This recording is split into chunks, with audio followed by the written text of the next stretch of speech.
Welcome back, everyone, to the MMA Depressed Us here again.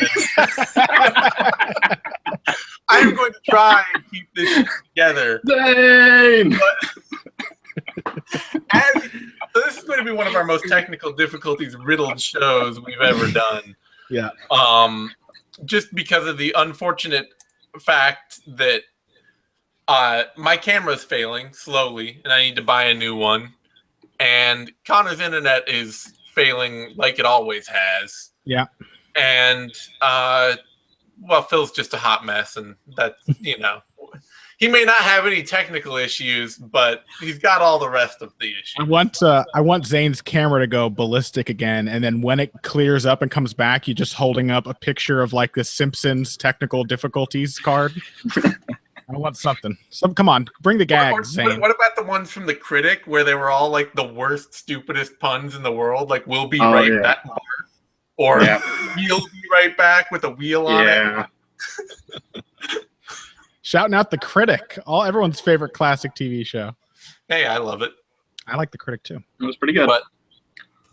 So we are here this week for another episode of the MMA Depressed Us, featuring a bad fight, a good bad fight, and a terribly disappointing fight. And our terribly disappointing fight this week is one of MMA's hottest memes, and by hottest I mean old enough that the kids don't get it anymore. Mm-hmm. And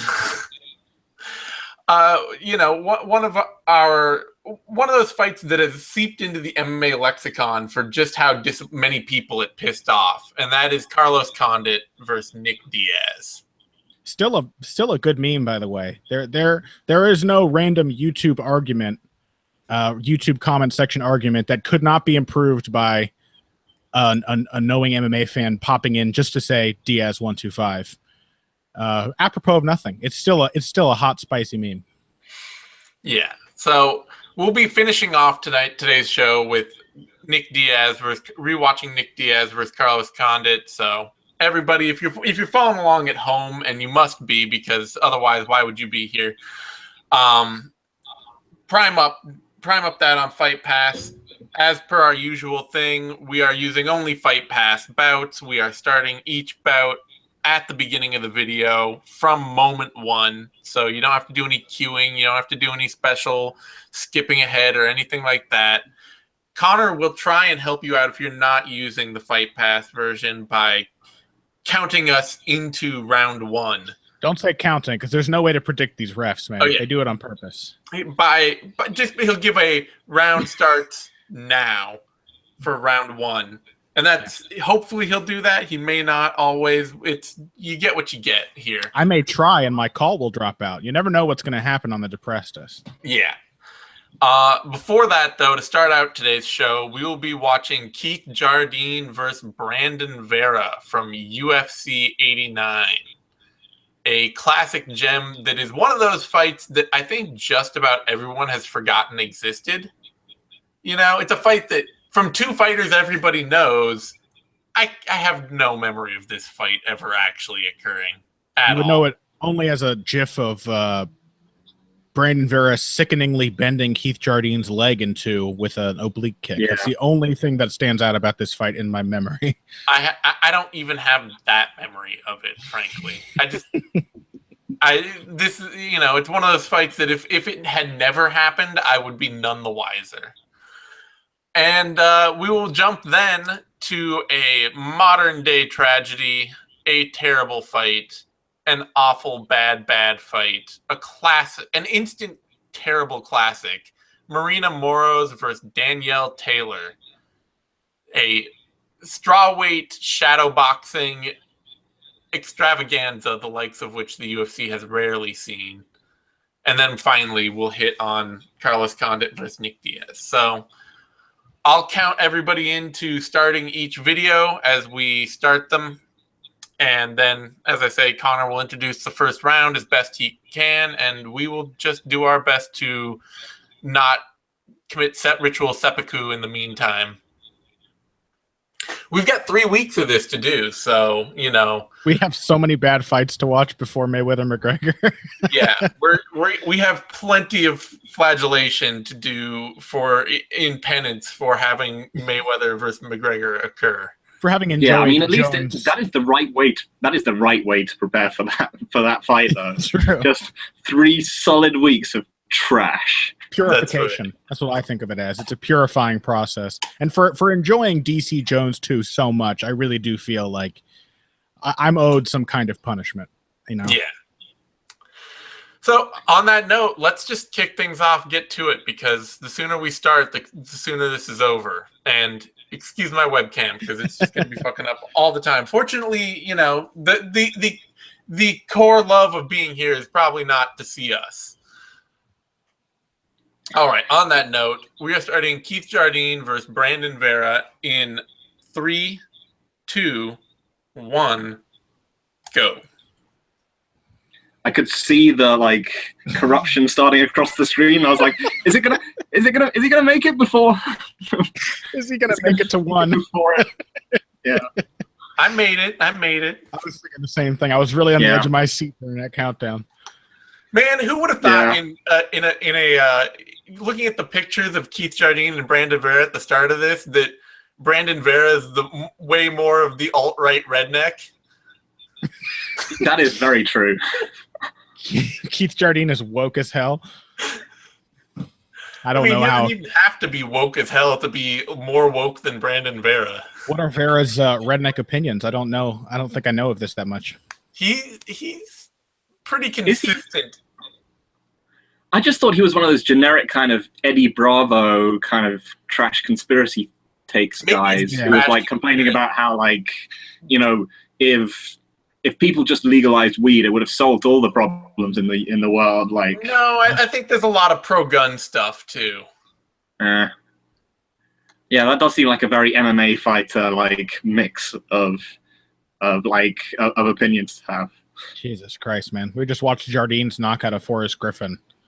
Reminder of how savage Keith Jardine was, could be. And the thing is Keith Jardine was never a fighter, I think, who was great and then fell off. It was he was always as vulnerable and as dangerous. Where he would get knocked out in his prime, but also knock out great fighters in his prime. Well, I mean, watching his fight against Gegard Mousasi, that wasn't a dramatically different Keith Jardine than his UFC run. Yeah. He looked a little more tired, maybe. A little older. Not by much. No, and I mean, credit to Keith, too. He pretty much got out when the getting out needed to happen. Yep. Yeah, I mean, I think, he took that one terrifying, skeletal fight against, Luke Rockhold, and then, lost Zane again. I'm still here. Just go on, Yeah. And then he had, and then I think he lose to Roger Gracie. And then I don't think he had many fights after that. That was his last fight, that Roger Gracie loss. So, it's an 11-year career, which is just about usually the physical limit for most dudes. And then he's done.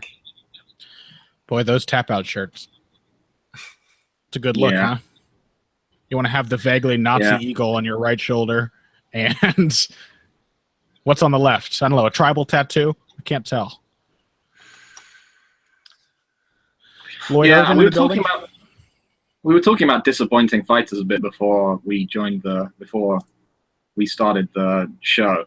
And Brandon Vera's got to be he's got to be in one of the upper echelon of those fighters that the UFC just waited to arrive. They were like, is he going to be here? Is he going to be here now? Has he really got his head together? It was like motivated BJ Penn if BJ Penn had never actually been any good. Yeah, kind of. People be like, oh, he's got this amazing Muay Thai striking. He's got this Greco-Roman base.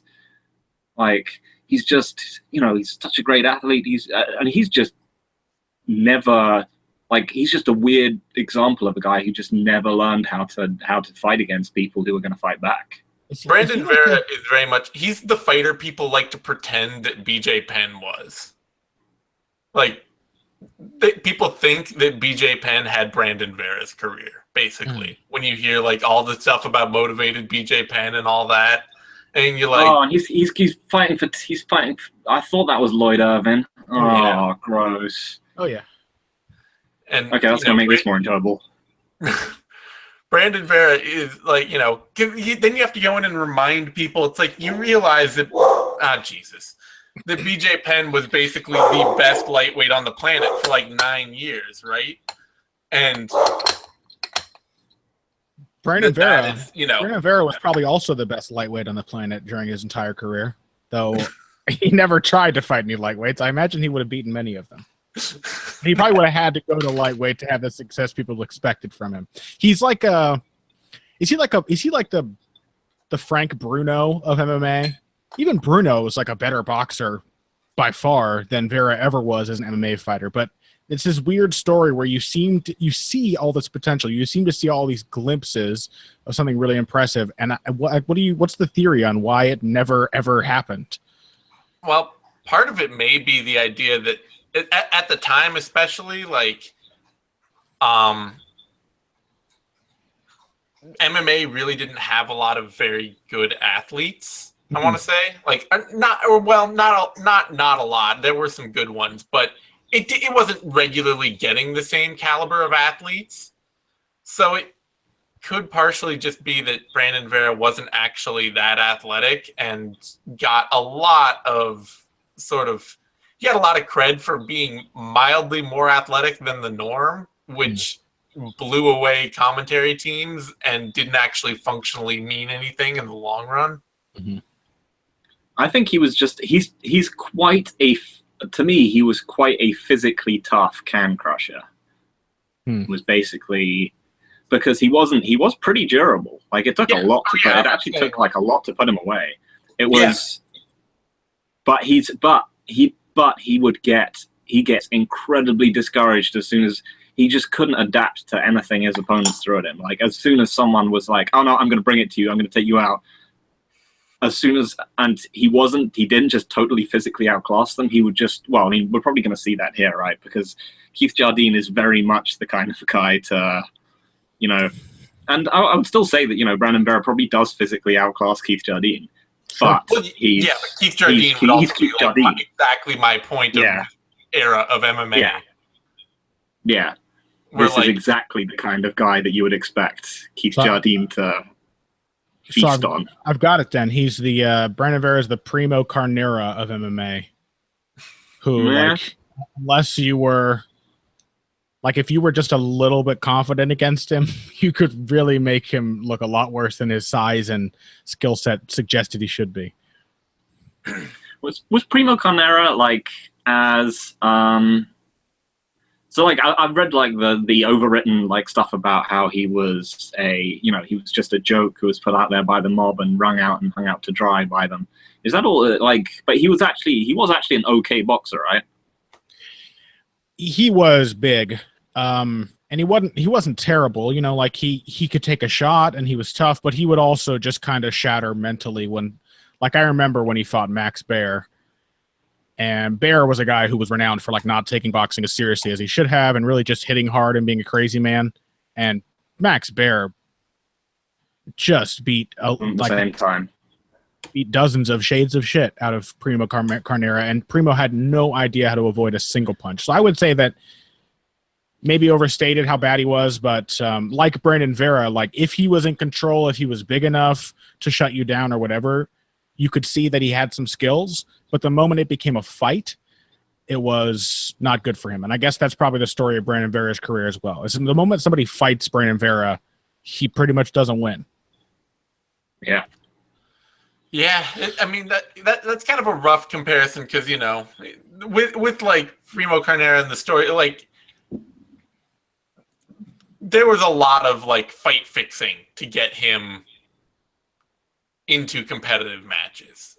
Vera didn't have that luxury, like he actually had to fight everyone he had to fight.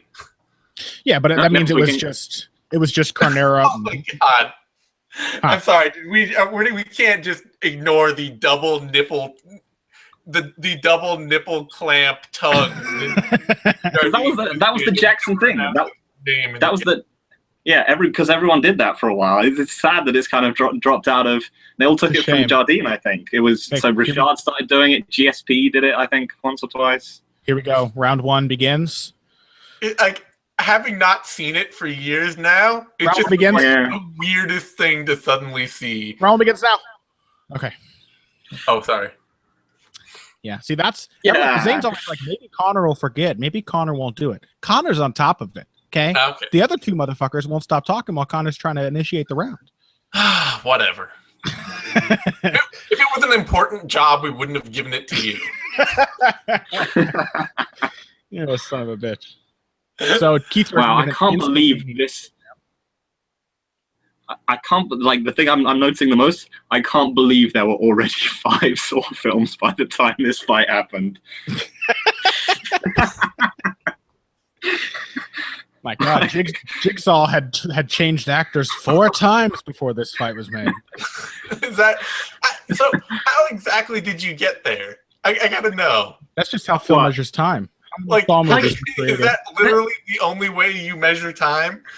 I'm like, it doesn't seem that long ago that the Saw films came out, did it? There's a Saw 5 logo on the floor. Oh, okay. That's okay. I missed that. I missed the Saw logo on the floor. It's like Phil just is a big fan of terrible Mel Brooks jokes, where like in Spaceballs they'll say, "And coming out this weekend, Rocky 5,000." Yeah. So look, they're right on top of the bleeding all over the Saw 5 logo. Ironically, perfect. So, it's kind of amazing, though, how quickly this fight turns into a hilarious mess. Like, we are a minute into it, and Keith Jardine is already bleeding all over the place and pummeling Brandon Vera.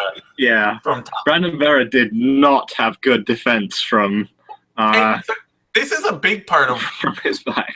What I think you could also talk about realistically, if you're looking at why Brandon Vera did not end up panning out, is that he missed a major step in the MMA metagame of trying to be an aggressive guard grappler as a big man. Yeah. And that, honestly, realistically, that shit was never in style. Like, even Hoist Gracie had struggled terribly under what's his name? Under Chemo and the other guy. Like Big Nog Fedor should have been that should have been the one where people were like, maybe I shouldn't do this. Physics and allometric scaling are just like a bit too much of a thing. If you're a trainer, imagine, okay, Saw 2 has just come out in theaters. All right, so now we've got an idea of when this is. You're a trainer around that time, and a big heavyweight comes to you and says, "I want to be a fighter. My idol is Frank Mir." What was with that stand-up, by the way? No idea. Yeah, but if somebody were to come to you around that time and say, "My idols are Frank Mir and Big Nog," you would say, "You should have known. It's not going to cut it anymore. That style at this level." And the thing is that, you had these few, you had your Frank Mir and your Big Nog. You had these few really, sort of prodigious heavyweight grappling talents who made that work. Everybody else just got fucked up from top position. Mm-hmm. Most dudes, ended up on the wrong end of a Fedor ass whooping doing that, even back in the early 2000s. Yeah, I think there was a great moment in Vera Jones where Rogan's I can't believe he's Jones is resting his hands on his chest. He just shouldn't be doing that. He's leaving himself open to an armbar. And then Jones just explodes Vera's skull with an elbow. He literally blasts a chunk of his cheek off. Yeah. It's not that the armbar threat isn't there. It's that which one is the more available threat. And for guys this size, even since 2001, it has always been the guy on top throwing elbows and punches. The other thing I got to say, looking at this fight again, and looking Wow, Ooh. that was a nice sneaky uppercut from Vera. Ooh. And then, covered by a hook from Jardine. Yeah. But the thing I'm noticing now as a big part of this, at this size, Brandon Vera's a middleweight. Yeah. Like, He's not huge. Nah. Keith Jardine he's huge now. Yeah. Yeah, Oh that's the moment. That's the moment when Jardine just swings like 6 hooks directly above Brandon Vera's head, waiting for him to stand up into one of them. That was the moment why I picked this fight. Every single one missed. Boy, that was good. Okay, here we go. I want to see the uppercut to the. I want to see the almost double knockdown. Yeah, that was a real highlight as well. No, we're gonna get some wrestle humping. Oh no, we're gonna get the. Are we gonna see that? Okay, these are good. As soon as he breaks free, he's gonna stand up into one of these any second now. Those are landing.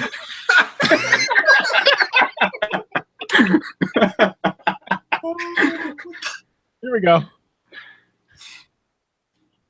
Lovely. Sneaky uppercut, and then Jardine's just like he just clipped him.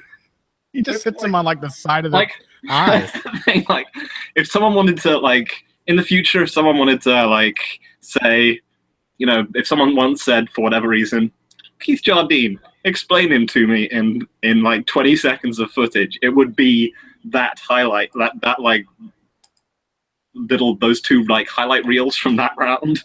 Mm-hmm. It's like him getting dropped, him like flailing ugly hooks, him. Although it would have to have some more like janky leg kicks. But yeah, I mean that because you look at it, you know, when you actually, you know, Vera's taller here and all that, and he's fought at heavyweight before, but you actually look at their torso and like the muscle that they're carrying around, and suddenly it's like Vera's not even built like a light heavyweight at this point. Like, yeah. He's got a good frame, but he's not. I mean, like honestly, it's not just because they look alike, but it's kind of depressing that I've now realized that basically Brandon Vera is Bizarro Vitor Miranda. Like that's the level of fighter a Brandon Vera could be today, and I don't think he ever even reached that when he was fighting in 2004 or whatever. Like 2008, I guess. Like he I don't know what it is. Like his game just doesn't work against these bigger guys. The moment somebody decides to fight him, he's just like scrambling and improvising and desperate. Well, yeah, like I said, I think there a big part of that is honestly just big holes in his meta game. Yeah. The striking part is weird because he's not a bad striker, but he's got good technique on all the strikes he throws, but strategically he's completely out in the woods. Like he hasn't thrown. He's the bigger, longer guy here. He hasn't thrown a single jab at Keith Jardine all fight. Yeah. Not one. He hasn't feinted once. He's just leading with hooks and kicks and trying to counter. That's it. Man, there was a good hook. Going fucking bananas. Here we go. I got distracted. I don't even know how that takedown occurred. Like, I just now see, like... Jardine kicked, and Vera hit him on the chin with a hook, and he fell. Oh, okay. The thing is, have you seen, like, Vera in one at all? He is huge now. Really? There's no... Yeah, he is massive. He's, like... I think he's taking full advantage of... Yeah. Perhaps some slightly laxer... Yeah, testing regimens out there. He is a like not a particularly small heavyweight. Well, I mean, not to just cast potential PED aspersions, but he's also, I mean, he's gotten older and he's spent his whole, he's gotten to the point where he's always, because he always flirted with heavyweight. He's just had maybe a lot more time to do weight training too, and put on muscle. Yeah, could be true. Yeah, he's just a bigger dude. I mean, he was still pretty young back at this point. Like he was. You could say that Brandon Vera is a little willowy for what his frame could be, even in this fight. Yeah, that's what I mean. As, for a guy who's 6'4", he's who's as tall as John Jones. Nothing about him looks as big as John Jones out there. Keith Jardine must be a pretty decently sized man. Is Vera really 6'4"? Yeah, apparently. Yeah. Jardine must be at least 6'1". I kind of always thought of him as a smaller guy. Well, Jardine is so hittable when he comes in with those punches. Muscle, you realize too when you see him here. Oh yeah, he's got scrawny ass legs, but he's not a small man. I'm sure Keith Jardine's pretty strong and powerful, but he is so vulnerable to a counter every single time he leads with a punch. Like his head does not air from its direct path towards the opponent's fists. Yeah, he's kind of he's tapping his head. Oh Lord, Keith Jardine. I love Keith Jardine, man. His style is so bizarre. Oh yeah, throw those combinations. He really does look like he's gotten to light heavyweight just by bench pressing. Oh man. Yeah, he does have incredibly spindly legs and just this kind of block of a torso. Like I don't know what's the best performance of Brandon Vera's career? Is it his when he got robbed by Randy Couture? Is it when he got kind of dominated but was scrappy and in the fight against Shogun? Or is it just his win over Frank Mir that made everybody think that he was super special? Yeah. Post-injury. It was post-injury Frank Mir, wasn't it? He was in that Ian Freeman run. Oh. Jardine's rushes are the best. Yes. Every single time. He just goes out on, he's got the idea, man. Every time Vera throws something, now Jardine is just going nuts with a combination. Like Vera's not countering very well. He just backs up in a straight line. So look, I mean, Jardine can just swing 4 obvious hooks in a row, and one of them's probably going to land. Yeah, Vera's got that weird problem of both being not a counter striker and not comfortable leading. Yeah. Yeah. Which means that it's like only in exchanges is he going to land shots. Only when he's got those tie-ups on Jardine, only when Jardine is throwing 2 or 3 strikes and Vera has a chance to come back with 2 or 3 of his own. If it's just he has to lead or counter, he just... If he has to fight, then he's really in trouble. Yeah, that's the thing. It's like Vera... There's good form, but as a fighter, tactically, that's the thing. What I'm talking about, tactically and strategically, you are constantly, whenever you watch Brandon Vera, asking yourself, like, what are you doing right now? Like, what are you setting up? What's your plan? Where do you feel strong in this fight? What's your range? What are you doing right now? You know what who he actually reminds me a lot of in that exact same way? Is Cole Miller. Sure. That is not a bad comparison. Although I would say that Cole Miller, late career, when Cole Miller completely lost his his motivation, Cole Miller at his best was a lot scrappier than Vera. Where Cole Miller has never been comfortable really at leading or countering. It's only when he's got a chance to brawl with somebody that he tends to actually do well. And then, Cole Miller also has that habit of the fight got hard and I don't really want to do this anymore, so I'm just going to stop.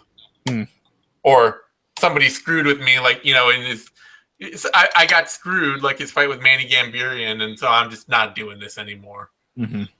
Yeah, he used to get mad about stuff. I feel like Vera doesn't get mad. He gets discouraged. You can see him trying to, smile to tell himself that he's having a good time in there. Right. But he is just not. He's trying, even as he came into the cage, I was thinking the same thing. He was like, he had a grin. He's like, oh, I'm a fighter. This is badass.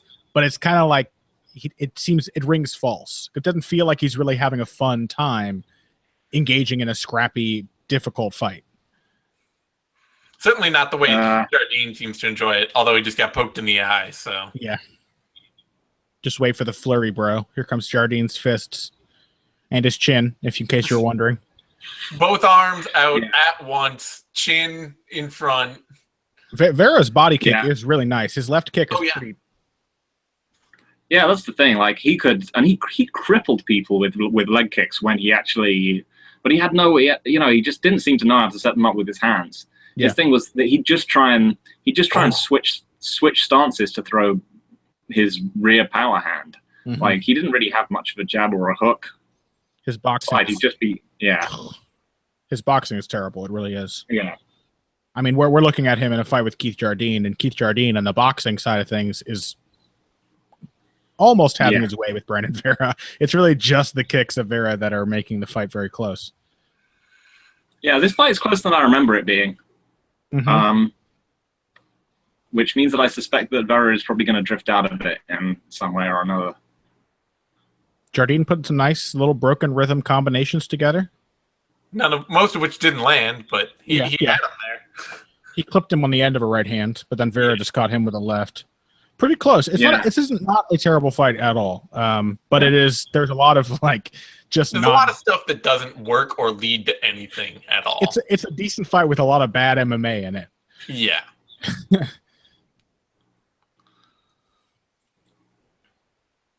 Yeah, that is a very good point. Like, Vera seems to think he has to be a counterpuncher. He just doesn't know how to fill spaces. Like, he doesn't know how to look busy and how to make the opponent think about what he's going to do next. And he's also just not comfortable actually throwing on the counter. Like, the punch comes and he will feint something, or he'll throw something like he's gonna throw something, or he'll short arm something, but he's not comfortable actually standing in, slipping, and throwing something in return. I think a lot of that comes down to the fact that he doesn't have feints or rhythm or jabs. He doesn't have tools to make his opponent attack in the way he wants them to attack. He has no way of anticipating what the attack is going to be. He's caught off guard every time Jardine is definitely there to be countered, but every time Jardine just throws more than 2 punches, Vera's caught off guard by it completely. So I think he's been hit on enough counter attempts that now he's shy about even throwing them. So that series where he got caught against the fence is also classic Vera, because it's like the what's it called, Thiago Silva fight, where at the end of it, Silva just got top position on Vera's kind of back, kind of half. I think he had half back mount on him. He got a ride with one, sat on top of him and just punched him. And Vera, on him. I remember that. That is the damning condemnation moment of Vera's career of ultimate. He's never going to have his head in the game sadness, where Thiago Silva is the more mentally put together guy in the cage. Right. Well, Thiago Silva just easily bullied him. Thiago Silva was literally just teasing him for the last minute of that fight, and Vera didn't do anything about it. Yeah. So, I agree with you. I think that is kind of a telling moment where you're like, okay, he's not going to be what we hoped he might be. Yeah, because Thiago Silva should never be the most mentally tough guy in a fight. Yeah, I mean, I think that may be it. I think Vera just mentally doesn't have what it takes to be a really good fighter. I just don't think he enjoys it or feels comfortable. He never seems like he's... Oh. Go, Jardine, go! Oh. That wasn't bad. I like that. Yeah. Yeah.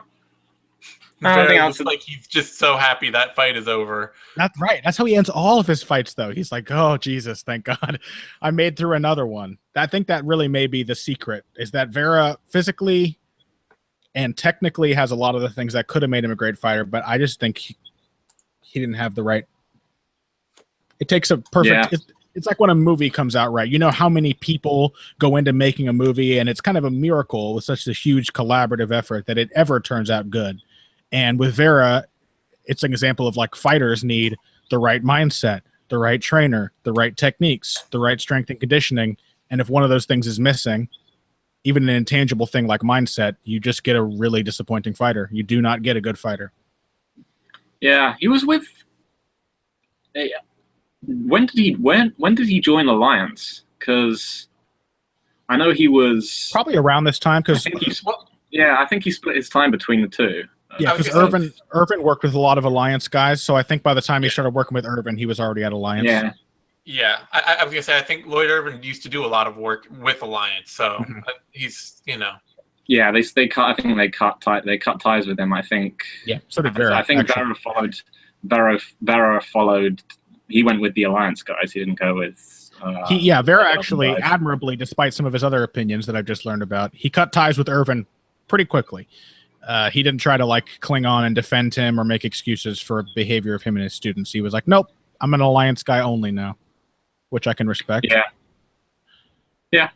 But yeah, so it seems it seems odd that Vera sort of never really learned how to lead. Although they did, as I recall, he did learn some really, really annoying aimless stance switching. Of Gotta love it. That's like so MMA. Yeah. So specifically Alliance MMA. Yes. Is that there was like a period where it seemed like Eric Del Fiero was not a very good boxing coach, and it's almost as if like Dominic Cruz learning about boxing made Alliance a better gym for boxers, because Phil Davis didn't really learn to be a decent boxer until like last year, and he's been at Alliance for ages. And likewise, Eric Perez. But used to be when somebody would go to Alliance and try to learn the Alliance style, Zane and I would complain all the time about guys like Norman Park, Ross Pearson, like just being sort of neutered by these weird stance switching ideas they seem to have about what MMA striking is supposed to look like. Meanwhile, like the fundamentals that actually make Cruz effective, the distance, the defense, the feinting, that stuff never really seemed to translate. It certainly didn't translate to Vera. Like watching the heavyweight, the big guys doing it was particularly amazing. Right. Like, obviously, you know, Travis Brown, before he went to Jackson's, and yeah, just like Vera, I think was it against like Rothwell, and like Vera just spends like 2 rounds just switching stances, like in front of Rothwell. That was switching back and forth, and then eventually Rothwell does, you know, he gets the charge up dance thing and just charges him down. It was amazing. Rothwell's finishing move was realizing how silly Brandon Vera looked and making fun of him to end the fight. Like it was a TKO via mockery. Because I don't think he was actually taking the piss. I think he was genuinely like, I don't know how to deal with this crazy movement. I just need to do it like him, but faster. So he tries to like speed up what Vera's doing so that he can kind of overwhelm it. It's the lesson here that Rothwell is one of those hack and slash bosses that's like seems like they're really easy to beat, but then they have that like one charge up move that if you don't block it and you're not prepared for, it just devastates you. You don't want to go through that first health bar, because the last like 10 hits, Ben Rothwell dances around and moves really quickly, and it's very scary. Yeah, like you've got this, like you're just beating it, you know, you're just wailing on it and everything. You're like, yeah, I've got this. And then suddenly it starts moving all weird and it starts glowing red. You're like, suddenly Rothwell starts blinking red. What's going on? What? No. And then like the health meter goes all the way back up as it clobbers you. Oh, man. All he needed was 5 more rounds against Junior Dos Santos, and we would have seen that. Yeah. He would have switched it on. Oh, Lord. All right. Should we get started on the next one? Oh, yeah. We should. Okay. Well, should we? Moroz, Danielle Taylor, starting in 3, 2, 1, go. Oh, man. I'm ready for it. I am ready for this. I don't know if I am. Yeah. It's going to be just 18 minutes of pure bliss, you know? It's going to be great. This fight. The thing is, like, at least one of these fighters would go on to be, like, pretty good. Or at least look like she's turning into something pretty good. I have faith Danielle Taylor. Danielle Taylor probably will be a contender. She's really very talented. Yeah. She just like hadn't figured out how to use those talents in this fight. And Moroz is exactly the kind of fighter who, against an opponent who isn't sure what to do, just matches their inactivity. I don't know what it is about her, but Moroz can be a very aggressive combination puncher with power, or she can be a completely timid outside boxer.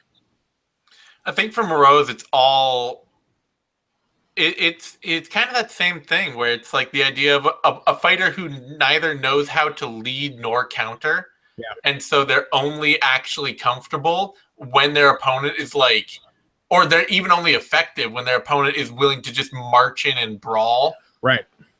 And like, you know, when Moroz gets those kind of fights, when she has somebody in front of her who's just going to step in and wing shots at her, then her boxing training really comes to bear, and she can, you know, throw the sharper combinations, have a little more snap at the end of her punches, and all that. Not to discredit the actual very real skills of fighters like Moroz and Vera, but they feel like strategically they feel like get lucky fighters. Yeah. Like if the fight goes the right way, maybe something good will happen and maybe it won't, but there is no process.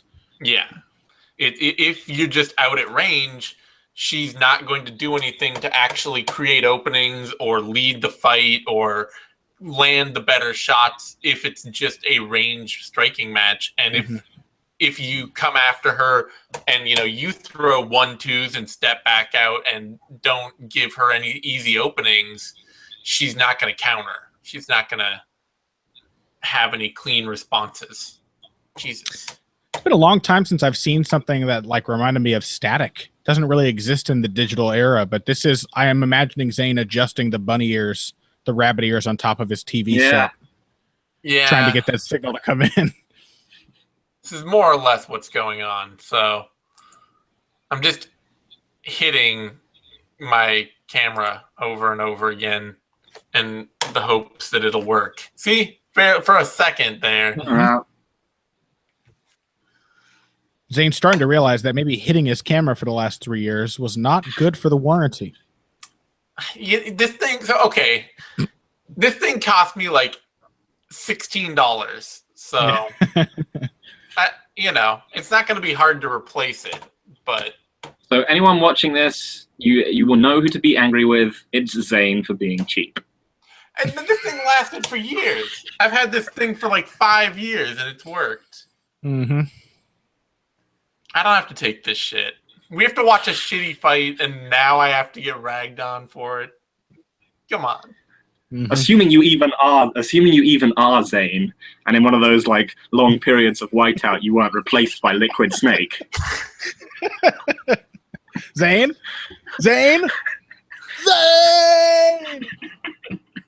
Every time that screen goes away, I think of that.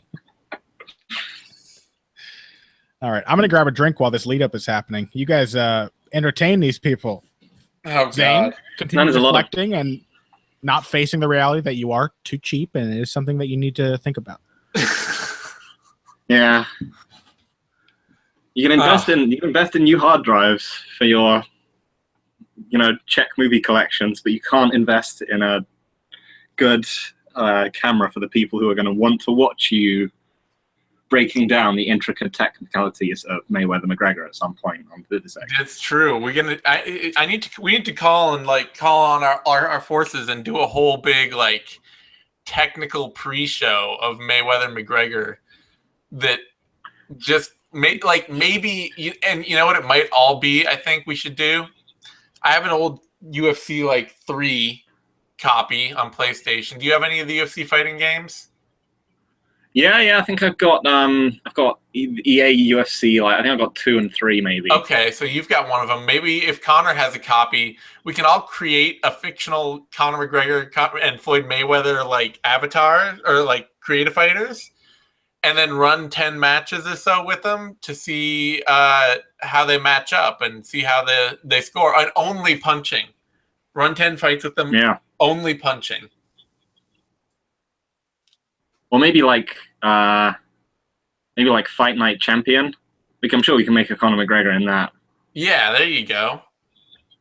So Connor, we have a new idea to do a Mayweather-McGregor technical breakdown pre-show, where we just creative characters in the UFC games or in Fight Night, and play through them. Conor McGregor and Floyd Mayweather characters, play through them a bunch of times, and then talk about what happens. Perfect. Yeah, sounds great. It will be one of the most accurate. It would be one of the most accurate previews out there, I feel. I think so. Yeah, I think that's the only way to go about it, and I think that people would be well served by it. Frankly, we can do the thing like when a History Channel show or hold on, that's great. Hold on. Round 1 begins. Hold on, we have to look at each of the fighters. Give me about 3 minutes before the round actually starts of absolute silence. Round 1 begins now. It would be like a History Channel thing where they're like, we used computer-generated graphics to simulate this historical battle, and it's just like Rome Total War. Or it's like a alligator kind of thing. And they're like, what happens when the bite-crushing power of a great white shark fights the tough hide of an Australian crocodile? And they do That's it the thing, actually. Maybe we should find the worst possible. We should find all the worst possible like games that we could possibly simulate this in. We should just like run it, like get an aggregate prediction. Like we made these characters in Fight Night Champion, EA UFC, the Pride UFC game, Twisted Metal, GTA 5. too. Yeah. Soul Calibur. McGregor's gonna be the clown from Twisted Metal, and Mayweather can be Axel, and whoever wins the battle, that's who's gonna win the fight. Oh God. So yeah, well, you just remember after a minute, like I did, that we're supposed to be watching a fight. Here we are with Danielle Taylor, Marina Moroz. Oh, Marina Moroz with the sharp 3-punch combo 6 inches from Taylor's face. Yeah. I do like that Taylor's like I've probably mentioned this before. I do like fighters that look very worried. Like, and I respect that a lot about Taylor. Like, I just always enjoy having fighters who just constantly look like they're incredibly concerned. Let's She name has, some. like, slightly pursed, like open mouth, worried, like big round eye, like. Yeah. No, like she's just seen the killer around the corner. She's like, it's a kind of a surprise that she's worried. She didn't expect to be worried, but suddenly. Okay, so let's name some good ones then. Since this fight, nothing's going to happen. Phil Davis and Jake Shields. Yeah, Lyoto Machida. Always had a great, very fearful, like shocked face when he was countering people. Oh yeah. Yeah, especially like when he threw the Yeah. counter, that is definitely when he'd just be like, "Oh my god!" And he'd just like and then Ryan Bader is just dead. Right. He would dodge something. Look out, Ryan! He would dodge something with an encounter with the expression that had it hit him, his life would have ended. That's what he looks like when he's countering someone. Sam Alvey looks like he always just smelled a fart. Yeah. Sam Alvey becomes CB Dollaway when he steps into the cage. Yeah. Like I've mentioned the thing. I think I did it in the staff predictions. I met like when I was doing the whole kind of like medieval Game of Thrones for middleweights thing.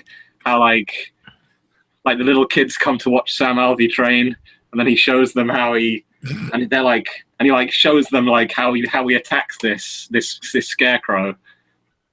Like do right hooks to it, and they're like, "But sir, what happens if you fight from afar, where you can't hit him with the hook?" And then Sam Alvey just glares at the scarecrow for the next few minutes on end. He's like, "See, that's how you do it. That's distance offense for you. Gurning, the best form of distance attack there is." I like that Sam Alvey in the cage is one of the least smiling fighters you will ever see.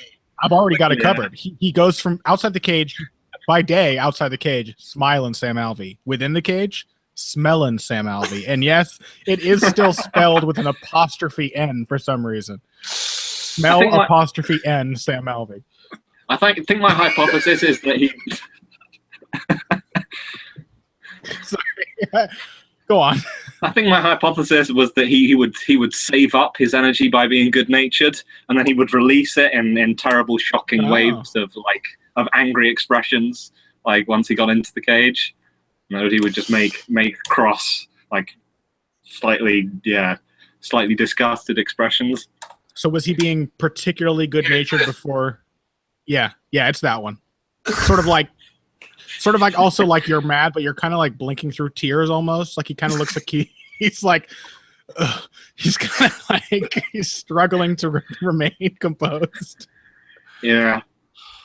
Maybe, so with Sam Alvey, did he do a lot of good turns before the Dan Kelly fight, but he didn't smile quite so much before the Rashad fight? Does that like answer why he's able to be particularly destructive or particularly dull?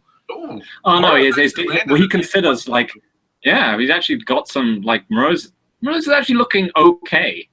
Like, well, I have to other say, than not landing any of the punches she throws. I mean, she's landed a couple of them though. She's fine. She's at the moment she's finding her range, but I'm assuming Taylor's reaction to that is going to be to gallop away even faster.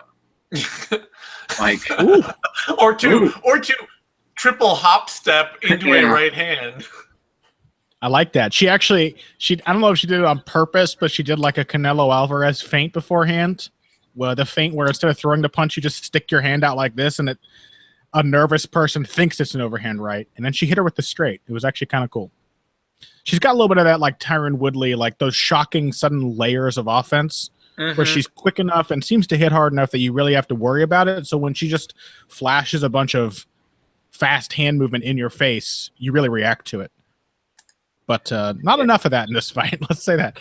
We did spend the entire first 4 minutes of the fight talking about Sam Alvey and the way that he seems to be smelling a fart. So, so that's about it. Real bad classic here. Yeah. So I have Moroz winning that round though. Yeah. I can't remember how I scored this. I think I might have scored it for Moroz as well. I can't. Yeah. I remember it being super bad. Yeah. It's one of those fights where you could not possibly get upset about the decision if it went against, like, nobody looked good enough to really deserve it. Which means that there are like 1,000 angry MMA fans who feel this is one of the biggest robberies of the year. Undoubtedly. Nobody gets madder than an MMA fan who's watched a close fight. Taylor really winds up on the right hand in this fight. She just needs to. I think the big difference between this and the Penne fight is that, she threw some combos in the Penne fight, but she would hit like 2 beats before she threw the right hand. She would get herself a little bit closer and feint her way in or hit the body first. And yeah, that was what I was going to say. Like, why do short fighters in MMA so rarely attack the body? I have no idea. Blows my mind. Why they like feel like they have to run up and like launch huge looping overhands. I think probably a big part of it, honestly, is that how much success they can have launching big overhands. I guess the angles and like the angles they get, and if they're a bit bricked up like a lot of them are, the power they can generate on those shots. Like, I mean, how many like you have like a whole Roy Nelson career highlight of him just cracking the shit out of tall dudes, and nothing's more fun than watching tall people get knocked out by really short people. But that's just a lack of maturity in the MMA game. Like the idea that, like, it's the most simple thought in the world to think the body shot's not going to knock him out. Like, all right, well, that is absolutely no reason to eschew it. And to me, if I get like 7 chances to knock this person out, then it's guaranteed to work one time. Yeah. I think it's just one of those things, like, they end up having a lot of success with it in training and, working with people that, like, they get these sneaky angles that people can't see. Maybe especially if they do a lot of work in headgear, where your vision gets a little more limited for some people. Ooh. There was the one good right hand from Taylor. Yeah. Caught Moroz and buckled her knees a second. Looked like she set it up with a jab to the body. Mm-hmm. That is the short fighter's combination: body jab to overhand right. Like, anytime anybody lands a body jab, if they do not follow it up with a feint low to an overhand right in the next 10 seconds, they don't know what the fuck they're doing. It's like the combination. It works very consistently. But I think so. Here's an interesting way to look at this. Phil said to me once that, Phil, you said that, like, journeymen are interesting to look at because it's like you get a really clear idea of how styles work, how techniques work, because journeymen are typically fighters that are often very skilled but lack that X factor of insane athletic talent. And so to me, I'm shorter than most people I've sparred with in my life, and it seems painfully obvious that you throw to the body because often it's like the only thing I can land is body jabs, right hands, is coming in low and hitting this target that's almost at eye level. But maybe for somebody who's really, really athletic, like Danielle Taylor, it doesn't occur to her because in training, like, you know what I mean? Like, I'll have the experience thinking, I can't hit their head. They're too tall. I have to hit the body. She probably does manage to hit people's heads pretty easily with just this very basic, explosive right hand. Yeah. Well, the thing is, she's a great athlete.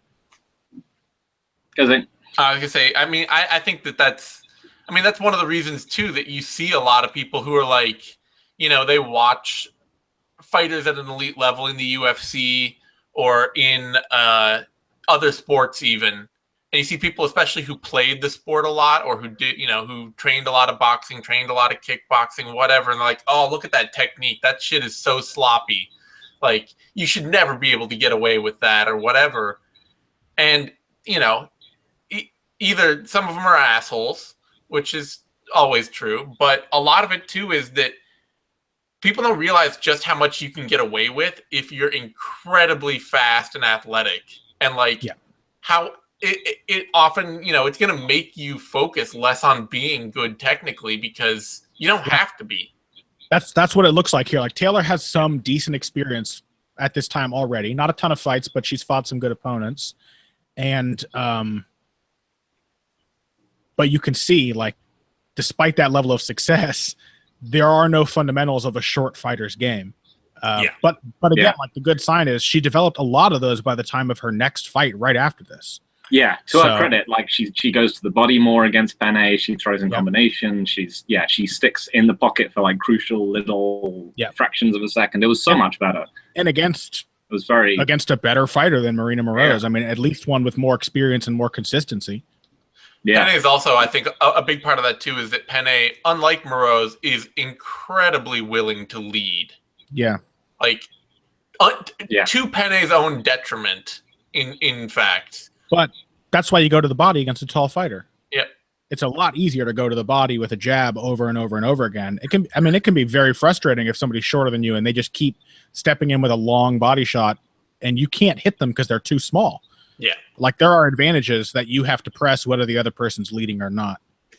And there's got to be an annoying Alex Garcia fight we can watch at some point. Sure. Just for... I wouldn't call any of them bad. Like, Garcia Strickland is a great example of what not to do against a taller fighter, but it's a good fight. Yeah, that's the problem. But, like, Garcia is one of the most frustrating fighters for me to watch in.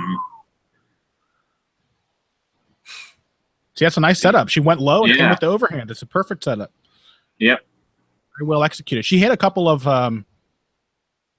other good shots and was throwing combinations as well. Like, when Taylor lets her hands go, she really can hang with Moroz. She's just not comfortable enough to do it for any stretch of time. Well, and I think part of it ends up being also then too for Taylor. Part of what happens for Taylor in a fight like this and happens for a lot of for the smarter fighters who move up the ranks is that they hit those walls where their athleticism doesn't carry them anymore. Ooh, does it again? Nice right hand there. And then they have to learn. Like, you find that person who's fast enough to react to what you're doing. Yeah. And then suddenly all those lessons that you've just not really been internalizing from coaching become a lot more important. Sure. Did she have the awful fight against Sohi Ham after this?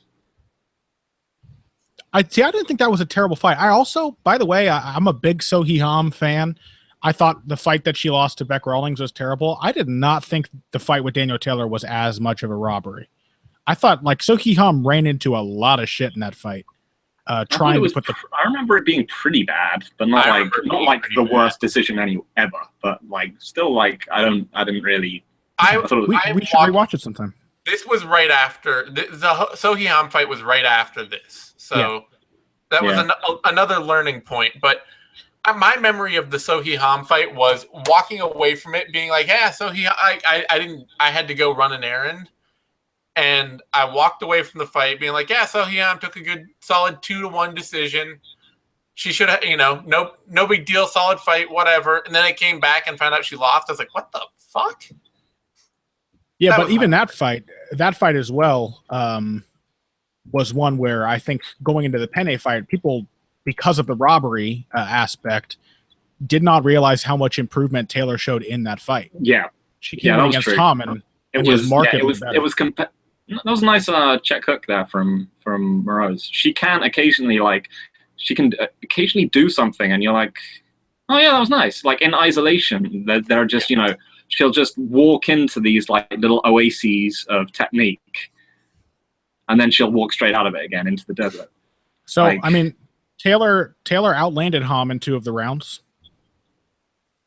She landed 13-10 in round 2. Ham landed 11-9 in round 1, but Taylor landed 23 to Ham's 11 in round 3. Yeah, I mean, I thought Taylor definitely won round 3. I just don't remember it being a blowout for Ham. I remember it feeling closer than the Rawlings one, in which Rawlings basically won by stalling and holding Ham against the fence. Yeah. Yeah, I mean, I remember it looking like two very similar fighters going at it with Taylor and Ham, where like it was. And I just remember like Ham landing a lot more of the cleaner. They were basically trading, like they were basically both just looking for setups for clean right hands, and Ham landed most of them in the first 2 rounds, and then Taylor like clearly like Ham just faded slightly in the third. Mm-hmm. Nice kind of glancing left hook counter by Moroz there. Yeah, yeah. She's got, you know, like I say,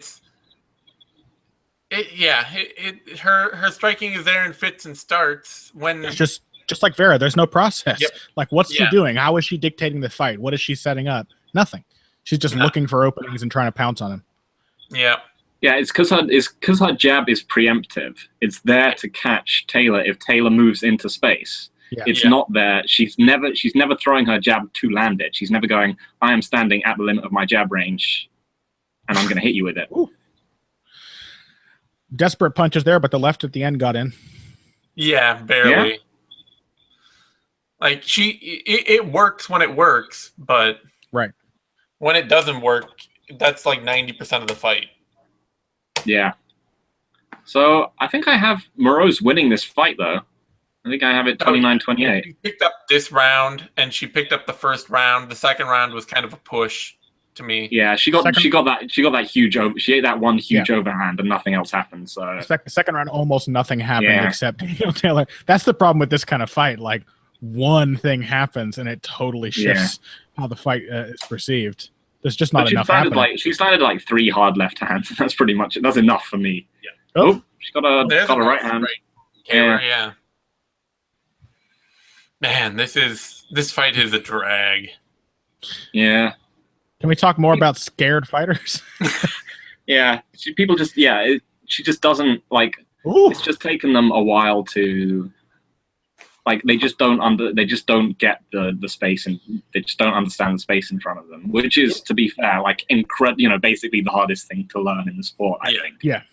That sense of distance. It takes you years to learn what your reach is. How like it takes you so long to let someone throw a jab and not move your head and know that it's not going to hit you. Yeah. Like just knowing that a jab is going to stop 3 inches from your face takes a ton of practice to be able to feel that. There was why would Taylor come to this fight and not shoot for more takedowns? Seems weird, right? Her wrestling game has always been kind of like odd. She's pretty good though, and she's very strong. She's very strong. That's the big thing, and she's got a judo base. Yeah, didn't Moroz flash sub someone though in her early? Didn't she? Yeah, she got Joanne Calderwood with an arm bar. Yeah, but she's very like Sergio Pettis on the ground, like very sprinty, speed, surprise you, but not a ton of. If you were to put any decent grappler against Moroz in like a 5-minute long grappling match, by the end of it she would be losing. I think it's just when she can surprise you right off the bat. I don't think that's a Sergio Pettis comparison, but maybe whatever. How many submissions has Sergio gotten recently, Zane? He got out-grappled by John Moraga, Zane. Did he? Yeah. I thought he won most. What? I thought he only got out-grappled in like the 3rd round. I thought he controlled him. Anytime they were on the ground, Moraga was beating him. I'm just talking about his grappling. Just talking about his grappling. Yeah. I don't remember that. I think it's kind of flash sprint grappling where it surprises you. There's a lot of speed and agility, but like positional control and methodology on the ground, I don't think Pettis has that as much as his opponents. I don't know. Just my thoughts. I have my bones to pick with that, but I'm not gonna. I think Anthony's a better grappler. I think Sergio's the better striker. Okay. That's all we got to say about it. Fine. I would compare Marina Moroz more to like, you know. Marina looks very upset by. Oh wait, no, she did win the decision. Okay. Yeah, it was a split. There was a split in there, so somebody had a card for Taylor, which is why she looked quite Moroz. She for a second there. Oh shit! How long have you been setting that one up? Since she joined the UFC, there's just never been the right moment to use Marina Moroz. You know, it's shocking this fight was so close because it seemed to be tailor-made for her. Boy, just utter silence after that one, huh? Really just left me hanging out to dry. As long as it's upsetting Zane enough, that's all that. God damn that's it. all that we need to do. Oh. All right. All right. Let's move on. Condit Diaz. This should be Let's fun. move on as quickly as possible. All right. So, Condit Diaz, UFC 143, starting in 3, 2, 1, go. All right, I'm ready. This one's going to be more enjoyable because I know this is not a bad fight. It's merely a disappointment, and I imagine we will be able to get some interesting things out of it on a rewatch. Yeah. I mean, it's a Jackson game plan fight, you know, where... We enjoyed Guida Maynard the second time around. Yeah. Yeah. This is definitely I don't know if enjoyed is the right word, but it was strategically impressive. We were compelled by it. Yeah, because it was like, okay, you've managed to find it was like watching someone like speed running a game or whatever, and they find some weird glitch, and it's like, yeah, you managed to find like a really boring way of winning this unwinnable fight, and it's like, that's kind of impressive. Like, wow, you beat Mario 3 in 5 seconds. Great. Yeah. That's exactly the game I wanted to see played. Yeah, I get you. But you can see why it's a disappointment because these highlights are insane. Yeah. Like, just the Nick Diaz highlights. The Condit ones are just as crazy. Yeah, I mean they're two of the biggest fan favorite action fighters in the history of the sport. What do you think of Carlos Condit? Because there's something that's been in my head about Condit for years now, and it's when I heard Eugene Robinson say that Condit always rung false to him. He thought that his like badass warrior, bloodthirsty maniac persona was just like a show for the fans, and that Condit wasn't really into it. Like, what do you think of Condit as fan favorite fighter? Do you think he's like a genuine maniac, or do you think? Yeah, I mean, I this is just what Eugene said. Okay, Zane, go. I was gonna say I don't really have any credit for Condit. Like, what would be the credit for Condit as a bloodthirsty maniac? You know, where's that street cred coming other than his fighting? Sure, but that's what I mean. Is like Condit has this. I can understand why you would think that. Like, it's like Condit's personality does not seem to mesh with that of like a crazy warrior outside the cage. No, I mean, so here's my take on Condit. Condit is an artist. Like, that's, so I don't mean like in a martial artist sense. I guess more in like the maybe like the kind of Christian Bale, or who's the dude in There Will Be Blood? Daniel Day-Lewis. So he's kind of like someone who's kind of invests themselves in their craft and considers it like a way to elevate themselves to a particular like point. So I don't he's not like, so yeah, I don't think he's like he's an ego driven, I don't think he's like he wants to beat people up in a very specific way. But like, I think Carlos Condit genuinely just kind of wants to test himself. Yeah. And like to see how far he can push himself. When Carlos Condit was offered the Nick Diaz fight, he said, "It sounds like a challenging role." Yeah. That was how he reacted to it. Like, I would think of Carlos Condit as I would say Carlos Condit rings crazy in the same way that Rory McDonald rings crazy to me. Where like, I think they're very similar. If you agree with what Phil's saying, that does sound a lot like what I think of Rory McDonald. Yeah, where like, I mean, Rory obviously he projects his serial killer vibe much more successfully than Carlos Condit, who outside of the cage looks like a smiling, handsome young man who is, friendly and opens his own coffee shop now, or coffee roasting business now, most recently. Whereas Rory Mack really just looks like he's hiding bodies in his basement at all times. Like, there's no, even smiling Rory McDonald has the look of of Christian Bale in American Psycho. Sure.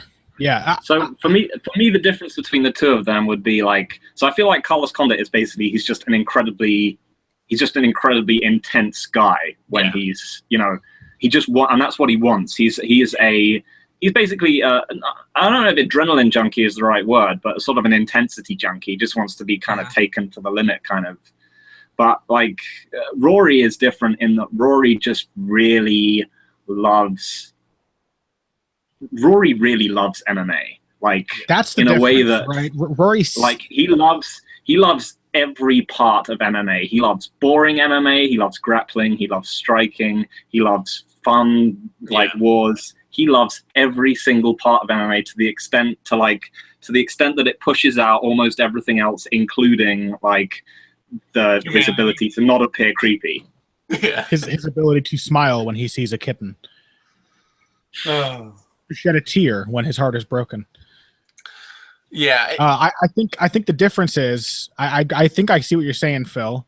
That why Condit maybe seems inauthentic compared to a guy like Nick Diaz. Like, this is a great comparison. Nick Diaz is wearing himself on his sleeve at all times. Condit, I think, compared to Rory, is a much better comparison. But the difference is, like, Rory is the martial artist who like idealizes the perfect way to fight and what is the smartest way to approach this and all that. Condit is the same kind of artist, as you said, who I think just values like having a challenge, but he seems to.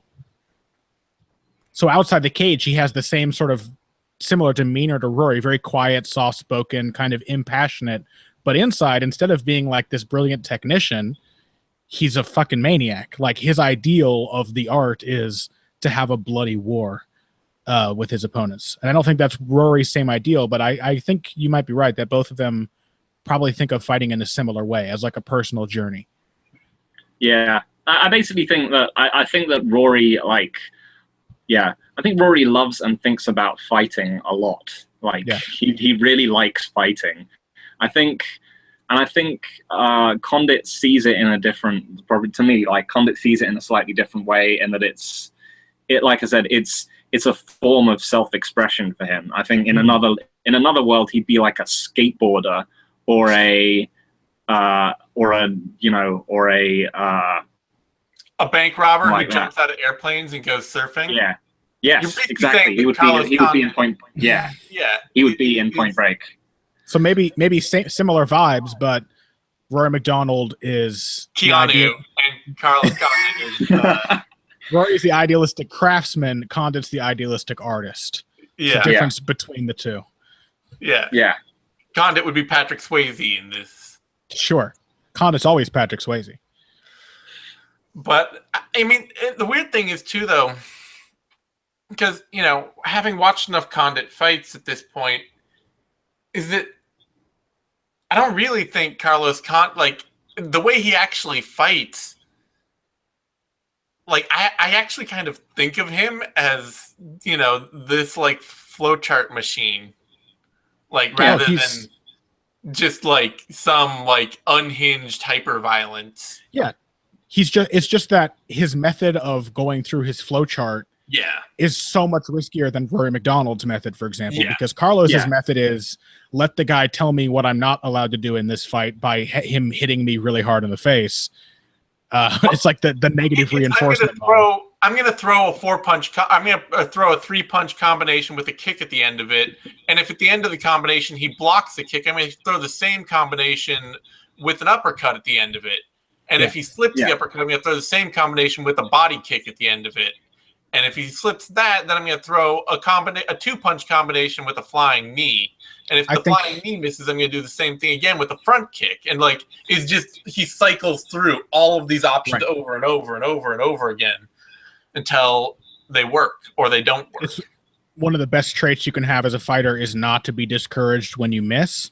And you add to that, not to be discouraged when you miss and pay for it. And neither of those things has ever discouraged Carlos Condit. Like, he just thinks every time he throws a punch, he knows I might get smashed in the face, and then I will use that to determine how to hit him in the face even harder in my next combination. Everything is this just relentless cycle of, cycling through all of his options and figure out which ones work.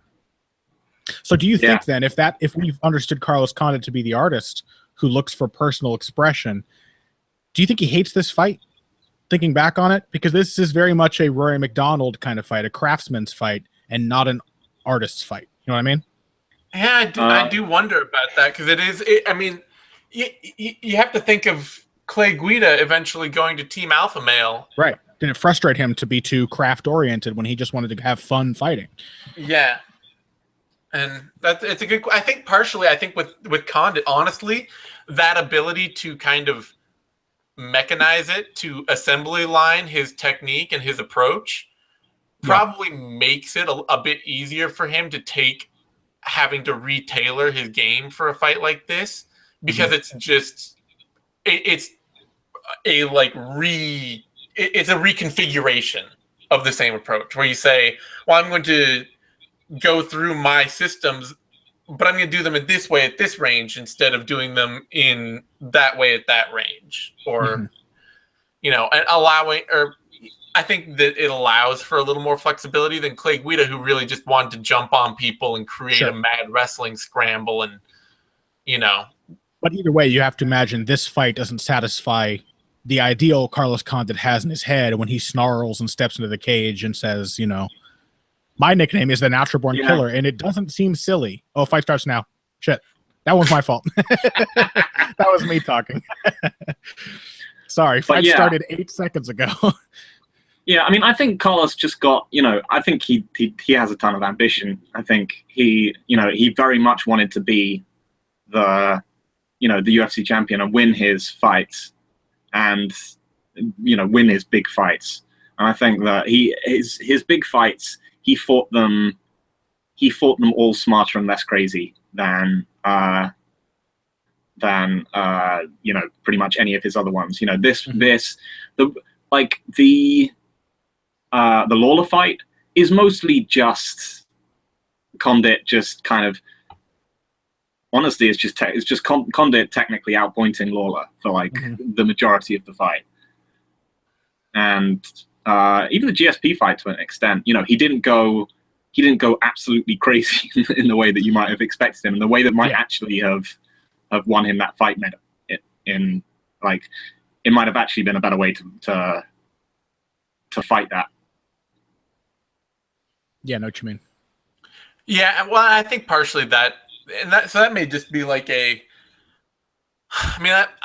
unfortunately may just be an inherent limit to Carlos Condit's style overall, that he has to sort of not fight or he inherently feels like he can't fight like himself for the toughest opponents. And maybe that would even then be you can't really blame your camp for feeling like that. Right.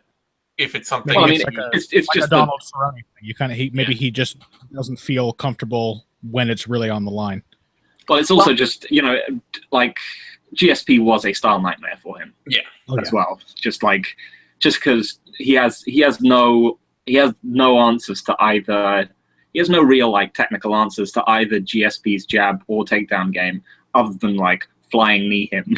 If you really read the fly, if you really read the takedown, he just didn't have answers to either of those weapons.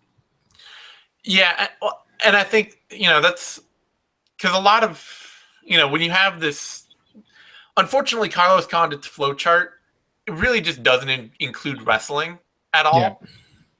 And at a certain level, that's just a big problem, because it's always been the idea of if I get put on my back, he's an extremely crafty grappler off his back who can force people to give him enough space to scramble back to his feet.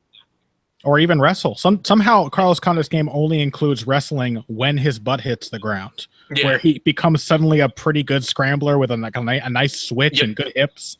But before he's taken down, he does not know how to wrestle. And well, I think it's because it's like he's tracked into like, what's the next combination I'm going to throw? Okay, I threw 1-2 low kick. Okay, let's try 1-2 head kick. Okay, let's try 1-2 uppercut. Let's try, like he's so tracked into that space that there's just not a lot of room there for counter wrestling. Mm-hmm. And the flip side of that too, you look at fights like this one where there's going to be a lot of expectation coming in this. Like he can't afford to grapple with Nick Diaz, whether he could have or not. In his head, like that's going to be the plan. Is you can't really afford that space to have Nick Diaz on top of you. Sorry, Nick just landed a nasty left hand off of a body shot. Yeah. I know what you mean. And so when you against elite opponents, when he has to start losing levels of his game, and just depending on single things, I mean, it's just going to get harder and harder to implement your style successfully because you're creating checks in your own system, So a thing I want to point out here that's happening is that Nick is Condit's thing in this fight is basically being patient enough with his defensive move. He only makes his move when Nick commits. And that's always been a problem you fight Nick Diaz is like, you don't know when he's committing to a punch. So here in the early round, when Nick's feet are moving and he's throwing at the same time, he's landing quite a bit, actually. Some good shots. But as soon as he falls into this pattern of planting his feet and letting Condit know when he's going to start his attack, that's like Condit's trigger to get out of there. Yeah. Even if like technically Condit's defense is terrible, he's just like curling his spine into a question mark when he wants to slip a punch. It's still his timing really makes a difference. But that was actually, I think, a pretty clear round for Nick Diaz, clearer than I remembered. Well, I mean, it was closer than I remembered, to be honest. Really? I remembered the first round being like one of the contested ones, like 1-2-5. One was maybe not sure. I thought I remembered one being the clear one. Maybe you're right. It was two being the one that everyone got wound up over.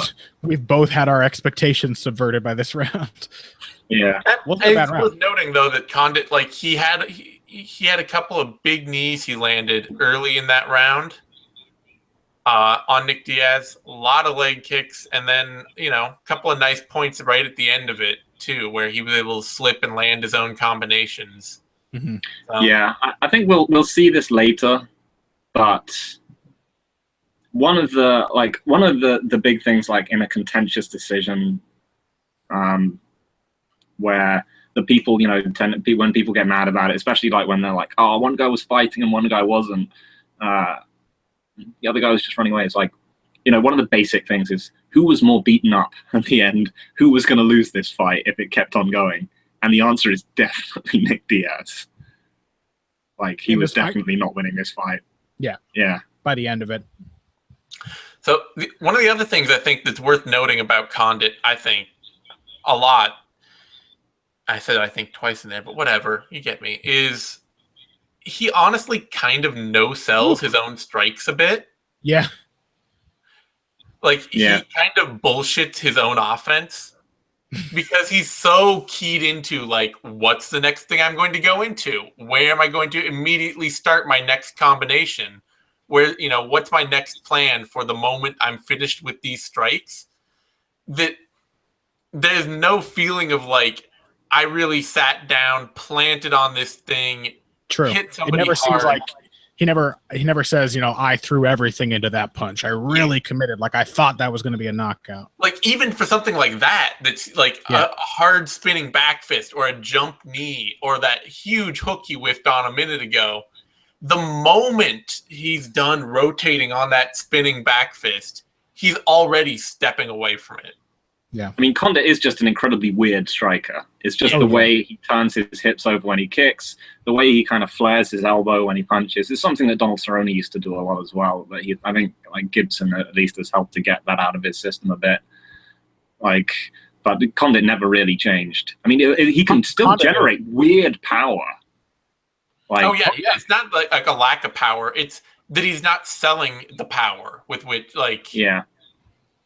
he's immediately stepping off of things that even if they land clean, he's not there to I'm going to follow that up with something huge right away. It's sort of like I've already had a combination planned to throw right after it. And if things start to really run downhill for him and his opponent really is hurt and opens up, then he can just, run through everything. See there, Condit got backed up with like a triple jab from Diaz, but he just waited for Nick to throw the left. As soon as Nick actually went and turned into the cross, that's when Condit rolled under and pivoted away.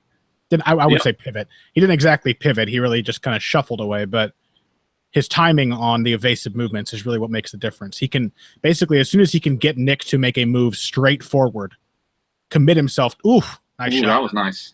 The first 2 minutes of this round were very clearly Condit to me, but Diaz has landed a couple shots now in the last minute. When Diaz is landing, everything feels really clean. Like Diaz has the exact opposite thing where he's there to admire his work.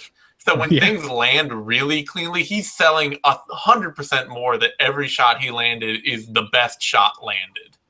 The body shot. Yeah. The other thing I didn't remember about this fight is Condit flurrying to get him off. Because Condit will he'll be like, I'm running away, and he'll get trapped, and then occasionally he'll just bust out like a long chain of punches in order to get himself off the fence. Yeah. Well, it makes sense. Nick is not a great. That was a good body shot by Condit. Yeah. Nick is not a great. Diaz clearly clutches it to and then tries to turn it into a taunt, which is good stuff. Yeah. It's the my gosh, the body shots, vicious. Yeah, at the very beginning of the round, Condit, when I was looking for him to time those evasive movements, and he started off by jumping in with a right hand and then evading. I think as the fight goes on, Condit is the one picking the engagements more and making it so that the only time Nick gets to throw, he gets to time him with the defense. But while Nick is just sort of ambling forward, Condit does a nice job of letting go like 2 or 3 hard punches every now and then. Mm-hmm. Like that one missed, but that's the kind of idea. Like just step in and wing a hard shot at his head. Condit's probably safest when he's throwing in this fight, even if it makes sense for him to fight evasively. It's really weird to think that this was a big disappointment to people. It's not a bad fight. This is pretty good so far. Yeah. It's just knowing who they are. Yeah. Knowing what the expectation was. If you saw these people in a vacuum, you saw this fight, I think you'd probably think it was pretty good. Yeah. The thing is, like I said, this fight is completely so we were talking about this with Woodley Thompson and Home Tate. It's how much one moment or one round can change perception of a fight. Because this fight is completely not dissimilar to Lawler Condit. No, not at all. Diaz is doing a lot more than Robbie did in that fight. Oh, it's Robbie just basically kind of hung around and looked for a left hand. Yeah, 3 of the 5 rounds are objectively better than Lawler Condit, I would say. More competitive. Yeah. So, Diaz up 2-0? Or I'm still not sure he won that first round. The first round felt like Diaz to me. The second round felt dicey because Nick had some really big moments, but Condit stole the first almost half of the round before Diaz got going. Yeah, but I don't know. Nick landed some really solid, especially those body shots, man. Like this here. Like that flurry. Yeah, that flurry is his best. That's his best moments of the fight. Yeah. It's really hard to see that flurry and an otherwise reasonably back and forth even round where Nick landed a few more clean shots in there. Right. Got hit with a few clean shots, but it's hard not for me to not give Nick that round. I agree. I think the first is a little closer to me just because, well, I don't know. That's tough. It's a tough one to call. Nick definitely had the big moments, but Condit, I think, owned more of the round time-wise. Yeah, I would lean. I was figuring we'd be really good at scoring this. because I've seen a lot more MMA since then, and I'd figured, this would be one of the ones where we're just like, we're all in sync, and instead we're all just like, I don't know. Well, this is why it's MMA's prime meme, because now you can watch this fight and you will have Diaz 125 and you will have Condit 134, and both of those arguments exist even today. Yeah. One of the things that we've lost with the sponsors, which I'm glad that we don't have Metal Militia anymore. What? It's my favorite. All the scrap pack. Oh man, that was a good left hand by Diaz. Yeah. After kind of taking a head kick. He's got a good right hand to the body. C cut combination. That right body hook to the left straight has been money for him so far. Yeah. Good push kick. See, Condit's waiting on Diaz. As soon as Diaz commits and moves straight. See, that's what I like though. When Condit starts to take over this fight when he stops just waiting for Diaz to attack. Yeah, his success. A lot of Condit's success comes from when he uses kicks to step into something else. Mm-hmm. It's a lot of the time is because Diaz is like, okay, he's done with the kicks. It's time for me to what? And then he'll like do the push kick, and then when he comes down, he stamps down on it into the right hand. Yeah, good right hand by Condit there. Like Condit's best moment is probably the leg kick head kick combination he lands at some point. Mm-hmm. Diaz is like, oh, he's done. No, see, it's when he throws something after he's kicked. But it's also backing up. It's also when he's historically been the most vulnerable. It's like, let's follow through on a combination that started with a kick. That is like, for Winklejohn fighters, that's when they get knocked out. Yeah. Like, fortunately... Nice body shot, too. Yeah, fortunately... I am enjoying this fight. It's It's a very good back and forth fight. Couple of good body kicks from Diaz in this round. I don't remember those, but he 2 or 3 of those landed pretty clean. Yeah, he's actually thrown some really sharp left body kicks. That's the thing. It's like the difference between a really good, like a classic fight, and one where someone just runs away is like, and that is an increasingly weird meme in hindsight.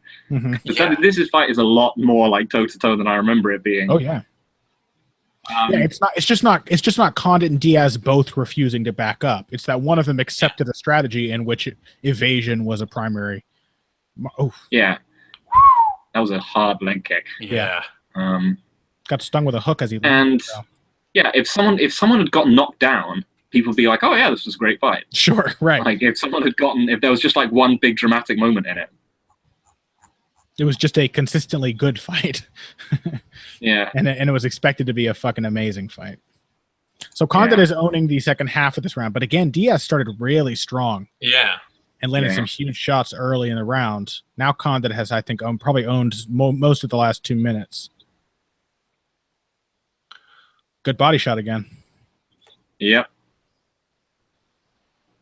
Man, it's a shame we're never going to see these two fight again. I know, right? I would like to see a rematch. We might not ever see either of them fight again, period. Yeah, that seems pretty likely at this point. Sad but true. Yep. I think that head kick is probably coming in this round. I see Diaz dropping his hands. I think there's a low inside leg kick to a right high kick. Yeah. Nice combination. See what I mean? Like when he just flurries forward, it's actually, weirdly enough, it is actually when he's safest, when he just does Carlos Condit things. Just puts a bunch of strikes together, because Nick is not a counterpuncher. Or a wrestler. Yeah. Good right hand kick. Yeah, it's when he figures I've got to get the space to be able to like throw this stuff. That's when he gets in trouble, because he backs himself into the fence. Right. Just not a good defensive fighter at all. No. Good. Yeah, I honestly think so much of Condit's flaws are really just like how process driven he is as a fighter. That like he just doesn't keep any headspace for anything other than like, how do I throw my next combination? Mm-hmm. I mean, I think he just built a lot of his style off of being like of just having a chin of like pure mithril. Yeah. Like he was just like, all I'm going to do is I'm going to have infinite cardio and an unbreakable chin, and it won't matter if people take me down, because they're going to get tired eventually and they can't hurt me. Even that round was close, man. Yeah. Like I remember this being one of the clear ones. That was close. That was a very close round. Honestly, like Diaz landed a few really hard. Like I would say it looked like he legitimately hurt Condit with a couple shots against the fence when Condit like stumbled off the fence. Condit was standing up to throw a knee. He was on one leg, and Nick hit him with a 1-2 that maybe wasn't his hardest, but he hit him when he was in a bad position, and he did seem to stagger a bit. Yeah. So but also, Condit landed, like, for example, who throws a right hand to the body followed by a short right elbow to the chin? Yeah. But Condit landed both of those really clean. It's just that Nick didn't really show the effects. But good 1-2s from Condit, though. Yeah. Those highlights will sway you, man. Highlights, I think, and obviously commentary, too, is such a problem for a lot of scoring. For sure, yeah. Been a pretty good fight so far. I have enjoyed myself. Yeah. I know this has been pretty entertaining. I keep bringing up that it's not bad, but that's just kind of what we always end up doing on this show, where it's like, I don't know, the disappointment fights end up being the least disappointing on the depressed us. Well, it is. I think, we knew going in that this is a fight that is disappointing in just a really weird way. Like, only it's in context. Become such a crutch. Oh my God, Nick Diaz checked a kick. It's become such a like MMA fan crutch that it's it's a fight that feels like nobody would willingly revisit it because there's so much weird emotion attached to it. It's very much less surprising because I think we knew this was an okay fight, but it's similar to the experience we had rewatching Litis versus Silva, where we're like, okay, like actually out of context. With a little time to think about this, it's pretty good. It's actually pretty interesting. Also, we just watched a fight where someone kind of just circled away and did nothing. Yeah. So to have this kind of famous meme fight of the like Carlos Condit who just ran away and threw baby leg kicks, and then watch this. The really nice overhand left there from Condit. Yeah. It has a lot more kind of boxing and combination exchanges than I remember. For sure. Ooh. Yeah, it should also be like you'd really, full credit to Diaz too for not really taking the bait of his fans on this one. And ever since this, he's gone out of his way to be like, Carlos Condit is my favorite fighter. Like earlier in the fight, Condit was waiting on it. Now we see like, ooh, nice. When he's at his best, he waits on Diaz. But instead of waiting and then evading, he waits, counters, and then evades. He makes sure that he's stinging him with like 2 or 3 shots every time before he rolls out. See, like he's not just backing up and trying to get away now. He's trying to catch Nick on the way in and then get out, which I like. Yeah. Condit's wrestling. Here we go. Can he stop the famed wrestling of Nicholas Diaz? He did it. Yeah, that was a terrible takedown from Nick. He was not exactly on his knees by the time he had his hands clasped. Yeah, not exactly a Diaz strong suit. But that was like when Nick started to go for the takedowns. That was indication he's starting to wear down. Yep, he's just taking a bit too much damage on the way in. It's round 4, and there's an argument that exists that Nick won round 5. So it's not like but he wins it with. He wins it with takedowns, as far as I True. remember. Yeah, that's right. He got Condit's back for like the last minute or something. Yeah. Yeah. And you like the trash talk is still there, but there's way less of it. Condit has done a really good job in this round of like neutralizing. Like now, not only is Nick being baited into rushing forward and committing himself, he's being punished every single time he does it. So he's having no success and being punished. There was a good left to the body, but this is definitely the clearest round of the fight so far for me. So this is why Condit is always weird to me as an MMA kind of athlete, because he's not visibly particularly fast or massively coordinated, but he also just does things which are not physically possible for other people. Like that. That's his best. That was awesome. What a bizarre. But it's also just like work going into that combination. It's just like, why does he have infinite? infinite gas tank and a completely unbreakable chin. It just seems weird. Oh yeah, like chin is supposed to be something that you can attribute some physical factors to. Like he has a thick neck, he's got really good posture. Condit has terrible posture and a scrawny neck, and he probably has the best chin in MMA history. He's like in his prime, Carlos Condit was unkillable with punches. Like you could not put him away. I remember the Jake Ellenberger fight. He got knocked down like 17 times and somehow still got the decision, but he just wouldn't go away. Yeah, he's a pretty. I think his durability doesn't, even though it is well known, does not get enough credit. Like Condit's chin is really something else. This has been a really good round for him too. Nick looks very flummoxed now. This is easily his best round. This is easily the clearest anyone's best round of the fight. Yeah, by far.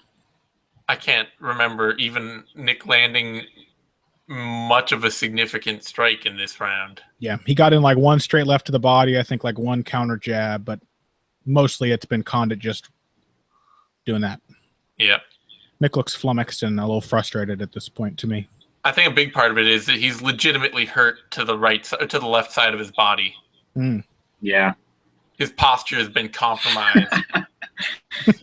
So I love that little moment where the ref's like, come on, like, yeah, that round's over. And like, Nick's like, I'm not letting her go of his fucking foot. Like, Nick just takes Condit's foot back to the corner with him. Oh, man. Good fight so far. Very strong round for Carlos Condit. Yeah. Nice adjustments. The thing is, though, like, it gives you some respect for how difficult it is to outbox Nick Diaz. Even if a lot of what he does may not be textbook boxing technique and strategy. It's taken Condit till the fourth round to really be able to fully execute the game plan he came into the fight with. To have a round in which it just looks like Condit fight.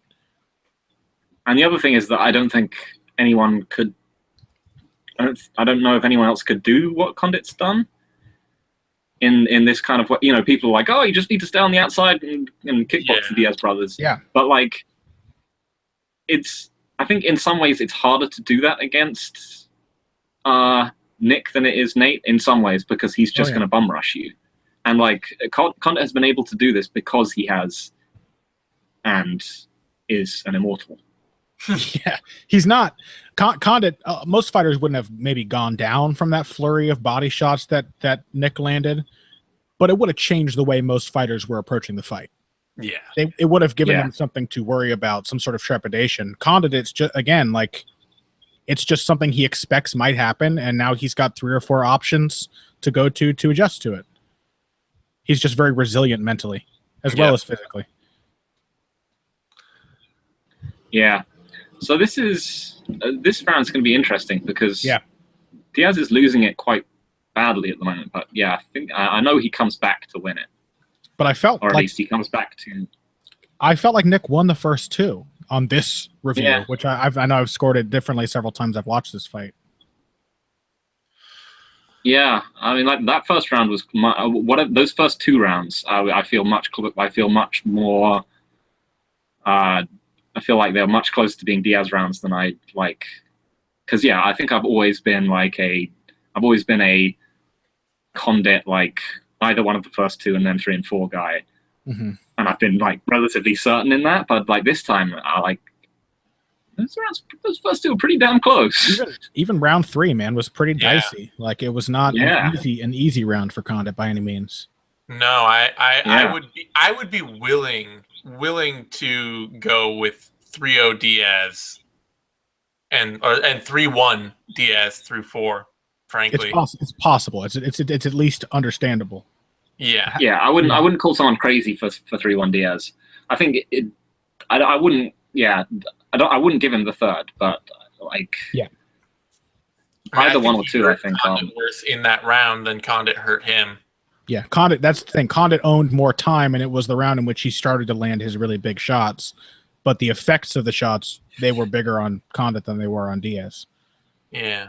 But that's also like it's also a no selling thing. He just kicked Nick Diaz in the goddamn face. Yeah, I feel like a lot of like if you land hard strikes and you just don't flinch or back away from them at all, right. I generally try and ignore that. Like it's like the what's it called? What was the other Little Jackson's fighter guy fought against Lineker Dodson? Yeah, because Lineker just no sells everything that Dodson throws, but by the end of it, he is really badly messed up from doing that. Yeah,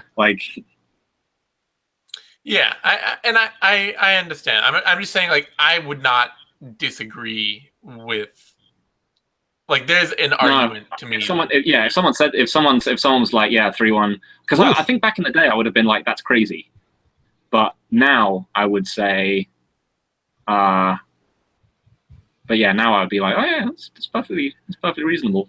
Watching these hand movements, I'm not sure Nick Diaz actually knows how to use a cross-armed guard. No. I'm not convinced it's a style of defense he's comfortable with. He's really just kind of doing 52 blocks, showing some funny hand movements, and not blocking anything. Yeah. It's the kind of defense that says, I've hit a wooden man a bunch, and so Condit might have won this round. That's the crazy thing, right? Yeah, that's the thing. Okay, yeah, I'm definitely. I'm pretty sure I'm going to score this for him because he's going to get out of this. I don't think Nick got a lot done before this. No. And back when this fight happened, this is making me question things.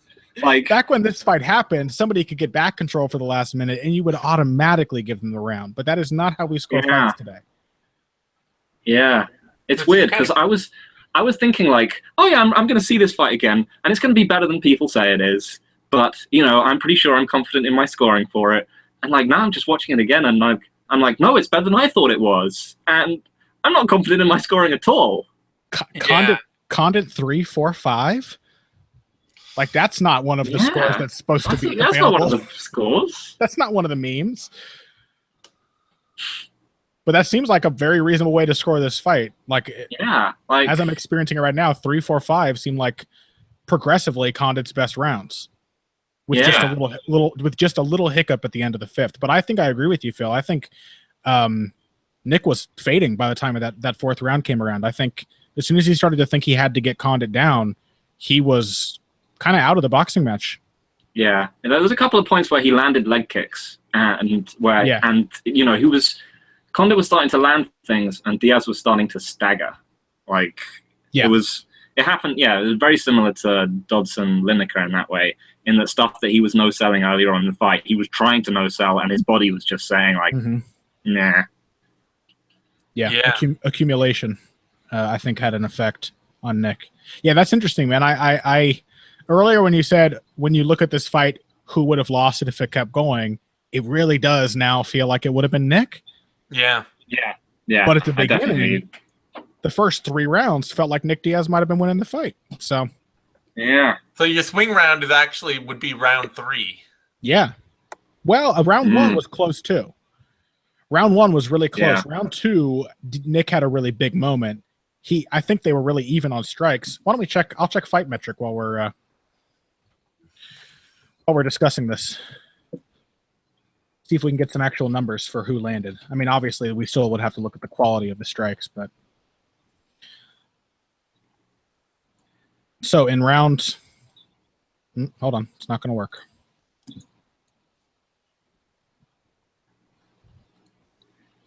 Weird to me because people would be like, "Oh, Diaz would be the infinite time, champion of welterweight," and I was always like, "No, Carlos Condit was on his way to finishing him." Yeah, let's see. So in infinite time, I think Condit would have finished GSP as well. In the first 4 rounds, there was no grappling; it was all striking. So strikes should give us a pretty good picture. Round 1, Nick Diaz landed 23, Condit landed 29. Round 2, Diaz landed 32, Condit 29. Round 3, Diaz landed 22, Condit 32. Although I do think that Nick maybe had some of the most telling strikes. Round 4, Diaz 11 to Condit's 36, and round 5, Diaz 17 to Condit's 25. Yeah. So I think just looking at the numbers, you could see how the second half of the fight is Condit's and the first half is more Diaz's. But I think you'd have to give Condit credit for hanging in Diaz's kind of fight a little better than Diaz could hang in his style of fight. Like, Condit's a better scrapper who wants to be on the outside than Diaz is a scrapper who can't get to the inside. You know what I mean? Condit can fight back. Condit can fight back better than Nick can outbox, is what I'm saying. Yeah. So the other thing would be then MMA decisions. Oh yeah, that's going to be interesting. Oh yeah, Yeah, Carlos media Condit. scores.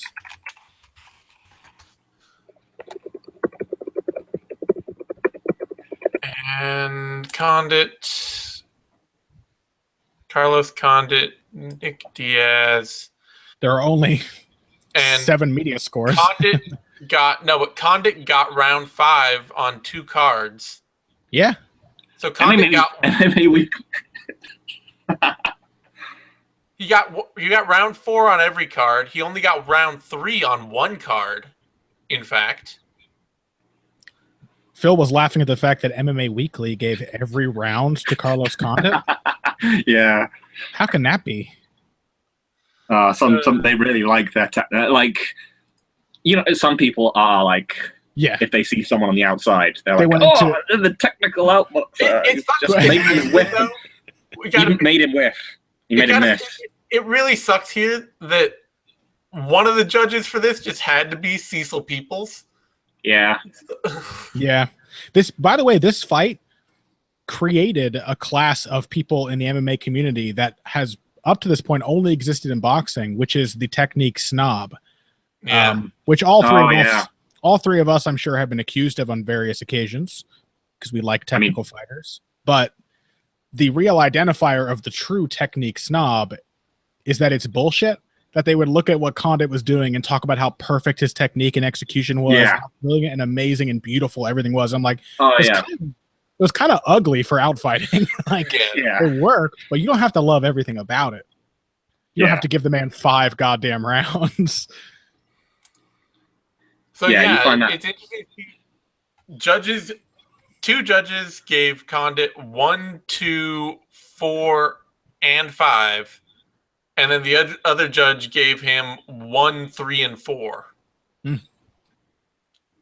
That seems a more sane. Like I don't see giving Condit. I mean, I guess.